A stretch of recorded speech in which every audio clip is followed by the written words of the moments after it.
Well, hello, hello. I am Bonni Pomush. I am here with two amazing, amazing leaders who are going to unravel, I think, all of our hearts in moments. So, this is our latest episode of the Rebuilding Careers podcast. Working Wardrobes presents this podcast as an inspiration for our clients, our volunteers, our donors, our supporters. And I am really delighted to be here today with Whitney LaMonda and Jenny Dinnen. So thank you both so much for joining me. Thank you for having us. Yes, this is so fun. I'm already having fun and we just sat down. Before we sat down, we literally just had a moment where we were, fussing with stuff and moving things around. And a conversation just quickly went to a really deep place. And it was, I think, in 30 seconds or less. And the place that we started from was sort of being bashful or hiding from any accolade or feeling of being touted. And I shared so that. I can put back up. These awards. There it is. It started with, I said, oh, it's okay. It doesn't need to show. And Jenny was like, why not? It's a great thing to show. Yes. And I felt comfortable in being vulnerable and saying, because I think what it's really about is this lack of self-worth and why is that? And Whitney, do you mind sharing kind of Yeah, and I just said that I have this fear that I'm not worthy enough, even in this specific example. Being invited to be on the Working Wardrobes podcast to me is a huge honor, and I question why me. I worry that I don't bring enough to the table sometimes. I'm happy to be here. I'm so excited. I'm going to give it my all, but I feel like there's this deep rooted insecurity in a lot of business women that comes across, and it came across in you not wanting to, share an award that you earned. And I think talking about it maybe can help women or people in general be hopefully more proud of what they've accomplished and not feel like they are fearful of sharing that. Right? Yeah. I think it's such an invitation. Exactly. And Jenny, you had the complete opposite. I mean, you were very comfortable. Yeah. Well, one, comfortable highlighting and championing you. So with you. But I also have, I think, come a long way. I think that we need to do a better job of championing and empowering each other and ourselves. Yeah. And I think that the why me and where we are, I think I've also come to the realization that I might not be way up here and doing what some people are doing, but I do know that my story and your story and all of our stories can help someone that might even be like one or two steps behind. So, I mean, I'm a perfectionist of trying to always be better and better. And I think that's it, is that we have these very high standards. So we're then judging ourselves against these. Well, who am I to win these? Because they must be these kind of people. But the thing is, we're doing so much. And if your short story of sharing and your story or my story of sharing can help one person move forward, you're doing amazing. Right? I think that is literally, I mean, in a lot of sentences, right? That's the mission of Working Wardrobes. Yeah. It is this uplift our fellow humans. Let's empower each other to be our best versions of ourselves. And take the wins, celebrate the wins. Yes. Be proud of ourselves. I'm going to be behind you. Cheering her on. Yeah. I walked around the office, opening up the magazine, the Kick-Ass Women's, to your picture. It needs to be all around. Oh, yes. Thank you. I hear you. I'm working on it. It's no promises. Yeah. Well, I think talking about it is working on it. Absolutely. So it's super really empowering and helpful to hear also that other women in leadership experience the same feelings and then working on it together. Right. And I think it's because I'm really learning also there's a real difference between confidence and worthiness, right? And I think that we can exhibit a lot of confidence and it comes out that way, but then when we're inside not feeling worthy, I think that transfers too into a little bit less confidence, but I think more so that's the external representation of what's going on, it doesn't have to match is my point. It doesn't have to match the two. Well, let's start before this moment. Rewind the clock.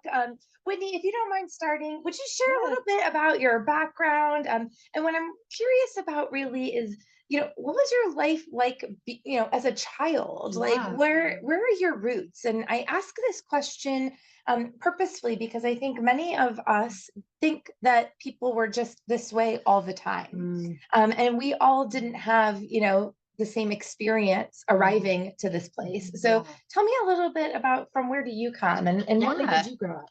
So I grew up in the Bay Area, and I have a wonderful family my parents are still together. I had a very traditional education and childhood growing up, and I was obsessed with sports. So everything about me and my personality probably comes from being a competitive athlete. And that is really what shaped me, my career, and the way I went about building my career and the accomplishments. It comes from this deep, deep rooted desire to win and to be competitive. I can't get rid of it no matter what I do. I have learned to control it in other ways. When I was younger, the competitiveness would come off. It would be a problem a lot of the time. Now I'm able to at least see how I can maneuver a situation better. So I had a wonderful upbringing and What very kind of sports? soccer. I played soccer in college, but I played all the sports. So yeah, so I was a total tomboy. But yeah, that's really shaped who I am and my personality, and the way, all those stories that I have are all rooted in my childhood that way. And that competitive edge, it's clearly helping. I mean, to be an entrepreneur, you have to be able to figure out a lot of things on your own and to have that drive to figure it out. And it's not handed to you. You have to go find it. So that is where it comes from for me. Beautiful. What about you, Jenny? I love that. So sounds like similar backgrounds, though born and raised Orange County, but mom and dad. And so I grew up with two entrepreneurial parents. And actually, I think my dad started it. It's going to be 40 years next year, our business that I run now with my sister, my twin sister. And my mom started a business, multiple businesses, but I think she started her first business in her mid 40s. So it was very cool to grow up with entrepreneurial parents. I thought that everyone did. Like it just, so I think that also then shaped my figure it out, make it happen, scrappiness, working, doing all flexibility. Yeah. Also changing careers and having, I love Jesse Itzler. He talks a lot about building your life resume and having different experiences. So I think my mom was a phlebotomist. She was a Weight Watcher leader. She was all these things, and then started a meeting and events planning business in her mid 40s.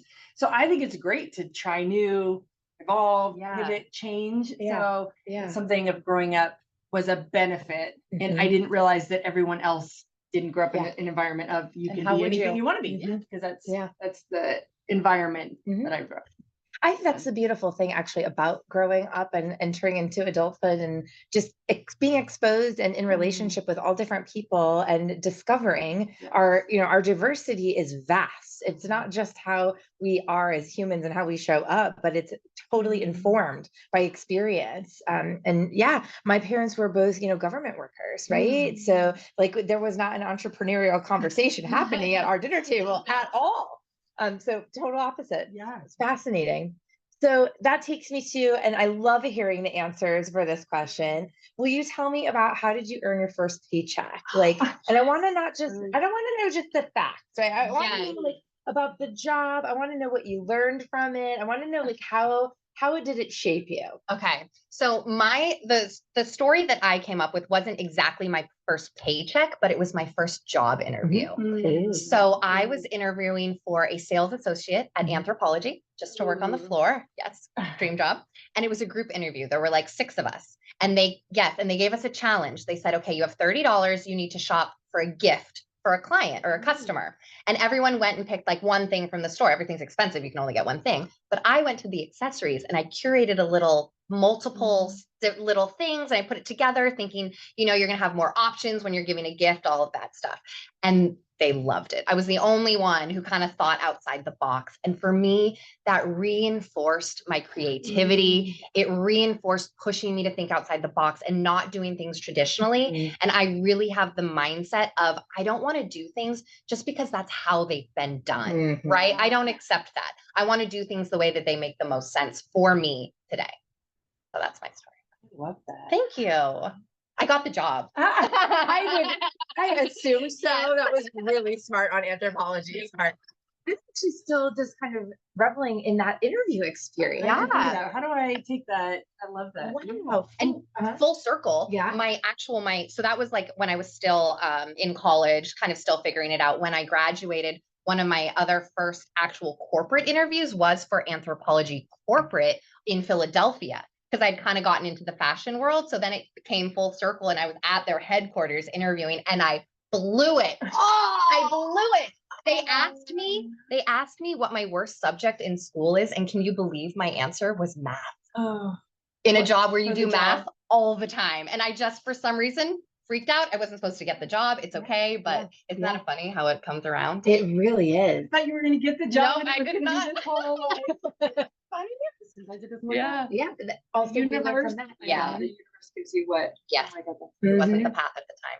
Well, I'm hearing you say too, part of that was also a lesson in knowing what it is that the interviewer is looking for and having your examples ready. Yeah, absolutely. I mean, of course, I thought I was prepared, but I must have been nervous and I couldn't think of something, and that's what came out. Yeah, exactly. So, Well, it's a good thing that you didn't share that you're competitive, because there's no topping what you said. Not nearly as exciting. So, like I said, I grew up in a family business, or at least my dad. So my first job was data entry and customer satisfaction surveys, and which seems kind of a wild and not exciting. So growing up, everyone got to work at Wild Rivers and the beach and some very cool things, but data entry and customer satisfaction surveys. But I will tell you, so Yamaha is a big client, was a big client, is a big client of ours, motorcycles, those type of things. But I will say, and it's still, I'm in the customer insights business now, and I love hearing people's stories. And so I would data enter all the, somewhat satisfied, not satisfied. I'm whiz on the keypad deal there. But my favorite was when people would write in comments and they would tell me all about their experience with their bike, with their, how they were using the product, what they were doing. It was the best when then they would send in pictures, like they'd send a picture of like their dog on their, like on the water vehicle or on the boat or these things. And so it always made me remember, and I still carry it today. There are people on the other side of, I'm in marketing and I'm in sales and we do a lot of research and surveys. There are human beings on the other side of the product, services, and experiences. And it was a game changer. And I still love reading. I always say, like, being tactical of like reading the comments, seeing the things and the people and hearing. So it kind of pulled through. Yeah, that definitely shaped your career. 100%. I'm so curious. I'm like, what? She did not suck at math. It was not the worst.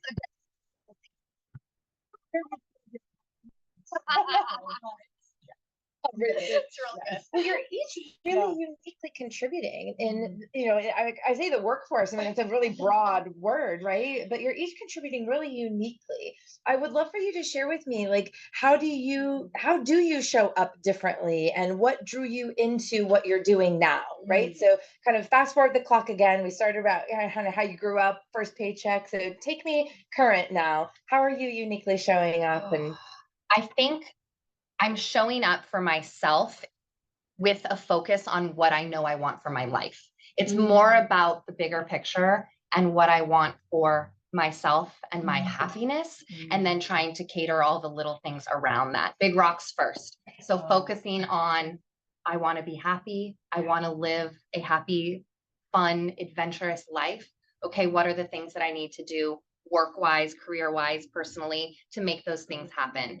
And so for me, it was leaving the corporate world, the corporate work world, starting my own project, and really trying to lean into the advantages and the flexibility and the control that you get when you have your own company versus working corporate. So that has been my recent shifts last couple of years. I'm like borderline obsessed with James Clear. Oh yeah, of course. Aren't we all? I mean, borderline.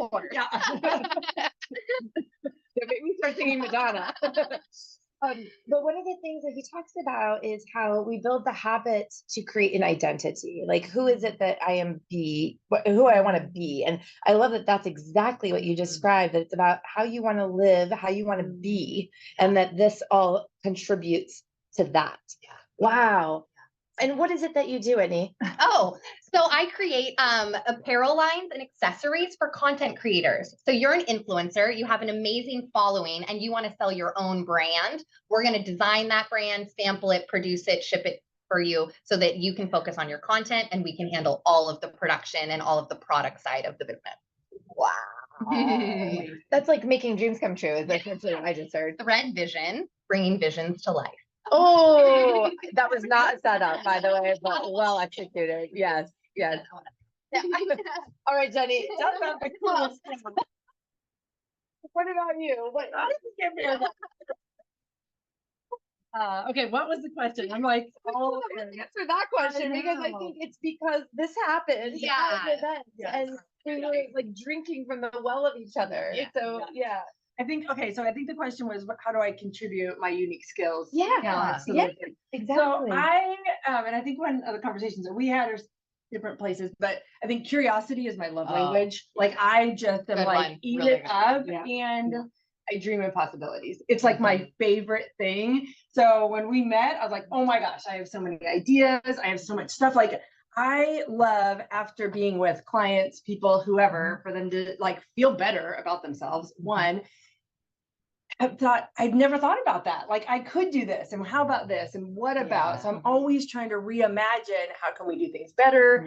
How can we create better products, services, experiences? I mean, that's our business. I'm in the customer insight space, but just around other people. I want to light up whoever I'm around and whatever I'm in. So it's a fun space to be in. And you do. When we went on her walk, she was full of ideas. And at the end, she had to tell me that she keeps an idea jar on her desk so that she can put the ideas in it and take them out of her brain and just be done. Because if you leave every idea in here, it's just a to-do list that gets too long. So she was like, just so you know, this is what I do. Don't be overwhelmed. I have to put it in a jar to like let it go. And I was like, okay, thank God, because I'm like spinning, but they were all fantastic, wonderful ideas in a different direction than maybe I would have thought of. Yeah. So, yeah.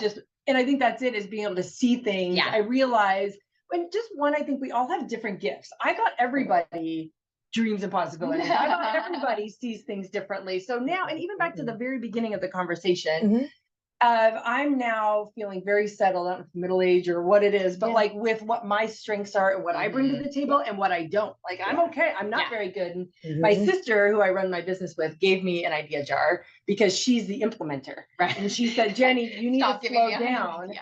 And I said, why? And she said, because I have to implement all the ideas that you're talking about. And so it is, and that's why I did say, because you're like, I'm a little overwhelmed. Yeah. Well, don't be, this is just to spark ideas and what can we do? So anyway, that's my favorite thing to do is dream big. Oh, that's my favorite thing to do is dream big. Yeah. And be surrounded by amazing people that'll do it with me. Because some people that look you're at me, elevating on the road. I mean, that's amazing. Some people look at you and what? Well, I do see some people get glazed over of like, this is too much. And that's okay. I'm not interested in status quo most of the time. And so that's okay. Then that's not the room that I'm supposed to be in. I want to be surrounded by people and that's okay. Like it's also okay to know where I can give the most. And sometimes I am too much for some people. That's okay. I need a t-shirt that says, that's okay. I'm too much. It's okay. Oh, that's okay. That's okay. I love it. That's okay. Yeah. There is so much there with what you just said, right? That like, I'm not for everybody. No. And that's okay. That's okay. That is so, you're exuding a lot of confidence and it's also clearly coming from a place of I am worthy. Like I am different and unique and special. And that's what I'm here to be. And I may not be your taste. And everybody else does too.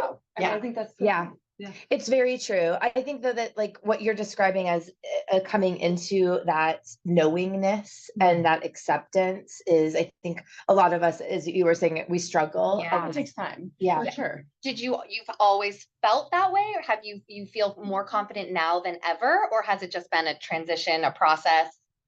I think a little of both. But I've just always been a confident person. I don't know how. I mean, because I have two young girls, 7th grade and 3rd grade. And I asked my mom recently, like, what do I need to do to instill confidence in them? So I don't know if it was because it was at the dinner table that they let us explore and grow and do. And so I'm trying to figure out, how do I instill that in my kids? I mean, I want them to be confident. So it's definitely grown with age. I mean, and even thinking of some of the things that we've been through. I mean, it's also could just be 25 years in the workforce and knowing and being and going through and just kind of understanding, okay, feeling confident in my own skin now. Yeah, it's like you really know yourself. And thank you for sharing. So life is not always easy street. And, we're kind of dancing around this thing, which is that sometimes it's difficult. And the way that at Working Wardrobes, we talk about, these difficulties is we talk about barriers, that there's something in between you and where you're going, or, some iteration of that. So I would love to just dive a little bit into your life and what are maybe one or some of the barriers that you've overcome. I think these stories about overcoming help us know that A, we're not alone, B, that there's proof, there's evidence, like somebody else has done it. It is possible. I can dream impossibility. So who would like to go first? Share a barrier, something you've overcome. I was thinking about it, and I think my thoughts were much more of a broad answer in that starting a business, everything feels like an obstacle. Everything from day one is something I've never done before. I have no idea how to do it, and you got to figure out how to do it along with the other 400 things that are going to come up when you start doing the one thing. So it's really, for me, that has been the obstacle of just accepting that everything is going to be a barrier until you kind of like get in there and start to work through it. But the confidence comes when you start to continue to push forward, and then you start to see, okay, I've created that LLC. Okay, I've created that website. Okay. And all of a sudden you have proof that you've achieved some of the things that felt like huge barriers months ago or a year ago. Yeah. So it sounds like for you, it's a sort of press forward. Like I can't get to the next step if I don't get through this one. So I just got to do it. Yeah. I'm assuming that people have helped you along the way. I mean, yes, absolutely. So the internet has probably helped the most. I have asked Google, I mean, a million things. There are so many resources out there. Yeah. You can Google anything. Yeah. Right. And then, yes, of course, my network. I came from, two decades of corporate fashion. So I have a network of people that I can rely on. And my father also taught marketing and business I was a college professor. So I lean on him for parts of my business as well. So there's a team behind the scenes, of course, helping push through. Well, and it sounds too like you're asking for help and you know where to go to get it. I try to. I will absolutely try to figure things out. And then I'll come to the realization that there's probably people who know a lot more, and you only know as much as you can ask. You don't even know what to ask sometimes. But just having the conversation, even if you think you know, is you're still gonna learn more. So, and those are all learnings that took time. And I love that the way that you said that, like you don't even know enough to know to ask. It's hard to know what you don't know, and then in order to learn something new, you might not even know how to get started. So you just have to Google it and then go from there. I love it. Get a direction. Google. YouTube videos nonstop. How about you, Jenny? Well, I think just to reiterate, I think having a network of people, I mean, I will just say coming in and even, I mean, a barrier part of it. So Kate and I took over, and I mean, I worked at Home Depot, I worked at HSBC Bank, like worked for some big companies before. And so networks and where we are there. I will say I worked in a lot of, and still do, male dominated spaces. So finance and construction, and we work in the power sports industry, and there's a lot. And so it's an interesting some barriers to come over there and to have confidence. And maybe that's it of kind of where I've been and had some really good leaders and mentors along the way. But coming into our family business, we felt very alone. Like we felt very alone that we were the only ones going through it. Like succession planning and transitioning a business and trying to work with your sibling and doing that, we felt very, very much alone. So we joined Cal State Fullerton's Center for Family-Owned Businesses 15 plus years ago. And they've become our like core, like our family. I mean, some of my very best friends are part of that. And kind of when you said like, we didn't even know what we didn't know of then having these other people. And I would be able to call up like my buddy Ed that ran the center. And I said, okay, do you know siblings that are working together that are dealing with a dad and transitioning and talking with them about money? Like, he's like, yep, let me introduce you to Tam and Lynn. Okay, let me introduce you to these guys. And so having people, and even how we just said, then knowing we're not the only ones going through it, like most people. And I think that's what's made me more confident too, is the more people I talk to, I mean, I would think that you're the most confident person in the world. And then to hear, I think it's really nice to say like, no, I don't know what's going on. Or we went on a walk and it's like, Jenny, have you messed up before? Yeah, all day, every day. And so I think that then realizing, and when you get to a certain spot and you're meeting these people and women and men at the top, they're just normal people too, figuring it out. So I think that's also been this like, I mean, they're all amazing of what they're doing, but then I'm like, wait a second, I know those people and they're just normal everyday people figuring it out too. So I think of overcoming this we've got to be perfect at the top, because that is not it. And figuring it out, everyone's figuring it out. And especially, we live in a world right now that the entire world has been flipped upside down in the last few years. Nobody has been through this before, so we're all figuring it out. Right? Yeah. Isn't that like such a great equalizer? It's so free. That is the biggest thing. My best thing is when someone asks me something, I don't know. Let me look into that. Yeah. That is the most freeing question. I used to have to think when I went to all the networking events or I went to these things, I had to know every answer. Like I was very prepared, always. I don't know. Let me look into that. Yeah. Yeah. Absolutely. It's so free. Yeah. Let me Google that. And there's confidence in being able to say that, because you don't know what you don't know, and you don't want to guess or, whatever. It's okay to say, I'm going to find out. Yeah. I mean, there's certain things I definitely shouldn't. I mean, there's a balance. Yes. Yeah. My dad and I were having a conversation recently about a book my cousin is writing, and it's about what's an expert. And that word, I hate that word. I hate that word. Someone introduced me to an expert. That makes me cringe. well, I it's don't like like there's that. an expectation, Yes. right? Oh. There's an expectation that your answer is not going to be, I don't know. Then you for sure can't use that. But it's interesting to think about that. I mean, I would imagine that every expert has that answer for something, right? Yeah. That's just, I don't know. I think there's more power in the discovery than there is in the knowingness. And what you're describing to me is really about this connection that is like, let's find out together. Like, that's a great question. I don't know, but I want to know now. Yeah. And then there's the follow-up that leads to relationship, and I can count on Jenny to give me the answer to things she doesn't know. And that, that's a soft skill even that we teach and train at working wardrobes, right? Like how we show up with each other matters a lot. And you're right, not just on the heels of the pandemic, but for the first time, we have 5 or more generations in the workforce at the same time. That's a lot of different perspectives to be coming at work, to the work table from. There's so much to unpack there, but I think you're spot on about it. I'm curious for just our listeners, really, if you had to start over, how might you go about it? You've kind of trailed. I know. I think, it's so hard to know when I was 20 something, what I would want to do or what I wanted from life. So I would say that it would be really thinking more long term and more bigger picture about how your career can fit into your life. Like, had you come to that sooner, it would be a different trajectory. So when I was graduating, I just wanted to do, my only requirement was that I didn't want to have to wear a suit. So I wanted to do something creative. That was my only requirement. So that's not very many requirements, which is fine. I love the path that I went down, but I would have probably thought, okay, well, if, I want to have this free adventurous lifestyle or not be in a corporate environment, like what would my career look like? And I probably would have started entrepreneurial training much earlier. Fascinating. What about you? Where to start over? Gosh, I'm like very big into my networking community and giving back and doing all of that. I didn't start that until a little bit later. I don't know, 10, 15 years ago or something, but I did not lean in. Like, my very first job, I was like head down, just doing my thing. And I didn't have time to be dealing with all of the world out there because I was just doing my job, which is fine. But one, just build your network before you need it. I mean, that's like huge. Because now I can call up whoever and figure out whatever I need.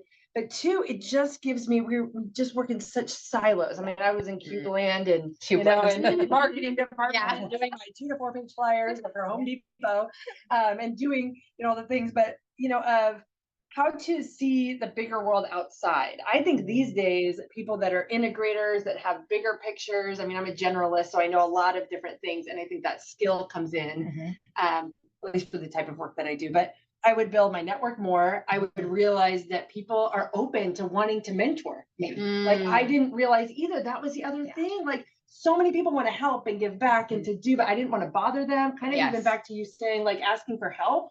Like, now there's so many amazing, incredible people. Why are you looking at me like that? I'm like, there was a glimpse of the Jenny that was like, I'm not worthy of No, help. I wasn't. Oh, that's so funny. Yes. So I didn't, but I didn't know that people did that. I didn't know. Right. People, like, why would they want to help? Why would they want to help me? They're so busy. They're doing their thing. But now I know. I mean, I love doing the MBA where I do the Chapman mentee mentor. I think I'm the mentor. They're the mentee. I love it. Every really goes both ways. It goes both ways.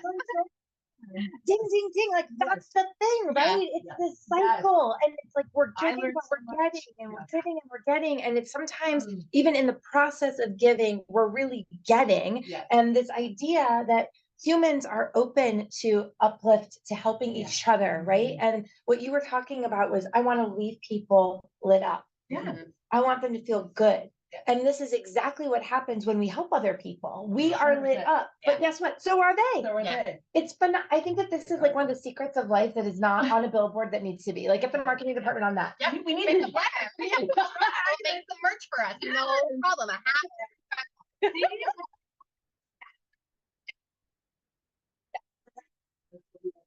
With working wardrobes. There it is. There it is. I think, and incorporating that in. A lot of people say to me, I don't know how you have time. Because I mean, I give back on a lot of like nonprofits and things. I don't know how you have time to do that. But if we can incorporate it together, so I would. There, one of our board members just did this exquisite training, and it's going to be available to our clients in our digital library very soon. I'm telling you, it was like a 30-minute training, but the nuggets that I have been thinking and repeating from it are innumerable, but this is one of them. She talks about sort of like the trajectory of one's, I think life, but really career. And it's a triangle, if you could imagine. There's like 3 layers to it. The foundation layer is the doing. And it's I'm going to do what I'm doing well. I'm going to contribute and I'm going to do that well, right? And that's what the focus usually is in the beginning of our careers, that I'm going to build, sorry about the word, an expertise. And I'm going to be a contributor of significance. And then the next layer becomes the influencing layer. And it's I'm doing my stuff, if you will, but I'm also influencing the culture, the environment, the leadership, how things are happening around me, right? Like, why don't we try it this way? And there's a better way, or we could do this, right? And then the pinnacle becomes the being.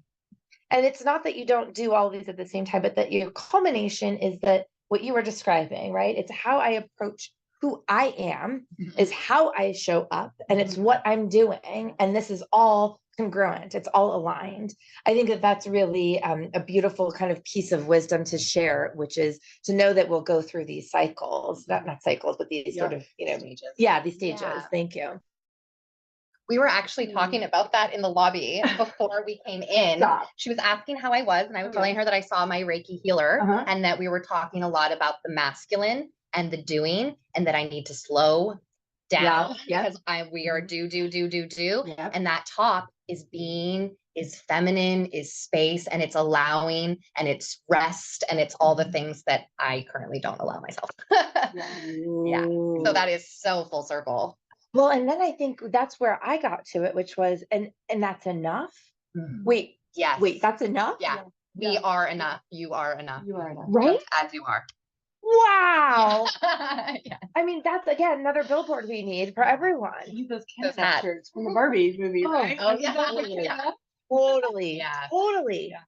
I do know that there's research, sorry, only because of my research stuff, but I love it. Habits and these type of things. So if you say something about like, I don't eat that, I don't eat chocolate, I don't whatever, as opposed to saying I'm giving up chocolate. Yeah, I'm giving up, I don't eat tonight, I don't whatever, or drinking. I'm not having a drink tonight, as opposed to saying I don't drink. Like, it's who you are. So if you start saying like, oh, I'm a healthy eater, I'm an exerciser, I do these things because it's who you are, as opposed to I don't do this, but it's who you are. It's part of your identity. And then you will stay attached more. Right. Because this is the identity. This is who I am. Love that. Love that. Well, before we wrap, I would love to hear any parting wisdom, lessons you've learned, things that you think anybody listening might benefit from. I know we are all dedicated in this direction to helping uplift our fellow humans. So what would you like to impart? And it could be as many things as you want. Oh my gosh. I would say, thinking about my career, and one of the biggest pieces of advice or something that I did that I felt was so beneficial was always about the why. Really understanding something, whether it be in life or social or in your job and your career, if you don't understand why you're doing something, you're just doing something. And when you understand that, it can apply to so many more things, and you're going to understand, and you're going to be more motivated, and you're going to be able to think about things in different ways. And I think that really helped me excel because I was understanding things at a deeper level, and then I was able to connect them in a bigger picture. So I think that that's been really, really beneficial to me. I could not agree with you more. I had a big moment like that. And it was like, wait a second, why? Why did you go there? What were you trying to achieve? What is it you're after? And you learn more too, because if someone's why is so different, as long as you understand their reasoning behind it, all of a sudden you're looking at it from a completely different perspective. Yeah. Well, I mean, you opened my eyes about you, that you wanted a lifestyle. You wanted a way of being, right, that your livelihood supported, and that was your drive. And I'm assuming that still is your drive. Oh, absolutely. More than ever as I get older. Yes, more than ever. Even stronger. Yes. And the journey of my personal life, more than ever, I am leaning into that. Beautiful. How about you, Jenny? I love that. I love the bigger picture, and more so even just for, I mean, I don't know kind of who's watching, but people that are looking for a job or doing these things. Like when I hire for somebody, I'm looking for somebody that understands the bigger picture. So I was also given advice a long time ago from a boss, and she said, if you're trying to manage up and get, my initiatives, you said influencing made me think about this. She always said to me, like, you need to figure out how they get paid, like the people above you. And so whether or not, and even how they get paid, but what is their top priorities? Like, what are they interested in? What's going on? And how do I align my either initiative or whatever I'm trying to do? So I think that's a bigger thing of like understanding the bigger picture in the organization. One, I mean, how do they make money? What's going on there? But what is it the organization is trying to do? And then how can I be a part of it? How can I help? I mean, if an employee came in and said, hey, Jenny, I know that we're looking to do this, this, and this. I had these ideas. We should like in addition to doing your job, but that's what I want. I want go-getters. So for anyone looking for a job, figure out, I mean, and it's pretty darn clear these days with social media to be able to go out and websites of what are the initiatives, what are the priorities, and like how to figure out that bigger picture and associate with that. That's how you're going to get career advancement, career jobs, all sorts of things. So at least for career people. Yeah. And then maybe don't be scared to stand out. So my story about anthropology interview, doing something different. Like if somebody came in with, in a resume and like something else that was creative that showed that they were showing a more initiative or that they had that drive, that is just gold stars. Gold stars. Don't be afraid to go a little above and beyond. When I talk to our team, I'm constantly reinforcing this concept that we hired you, not who you're pretending to be, not who you want to be, like just you as you are. Please come as you are. And that is a unique contribution, right? And I think you each really drove that point home for me today, that it is important to discover who we are and to lean into it and to not have any I don't want to say shame, but like, to not be afraid of really letting her out. Being proud of who we are. And your perspective matters. I mean, I think these days, especially all different generations, we need like intergenerational learning, but your perspective matters. And I mean, if you're in an environment where they do not want you to be, that's a red flag.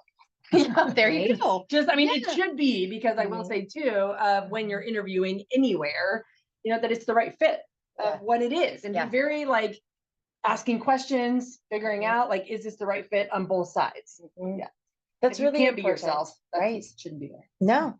We have a couple of classes that we do with our clients, and one of them is literally about this. We talk about adaptability, and it's a two-way street to discover the culture of a workplace and to find your way in it. But that doesn't mean that you lose who you are in it. It just means, how do you find the way that it is appropriate and a way that you can, right? And I love the way that you described it, understanding the whole picture and how you can contribute. Like here's a way we can be creative, or here's a way that I might be able to shift the position around a little bit, but I can give you more on this side.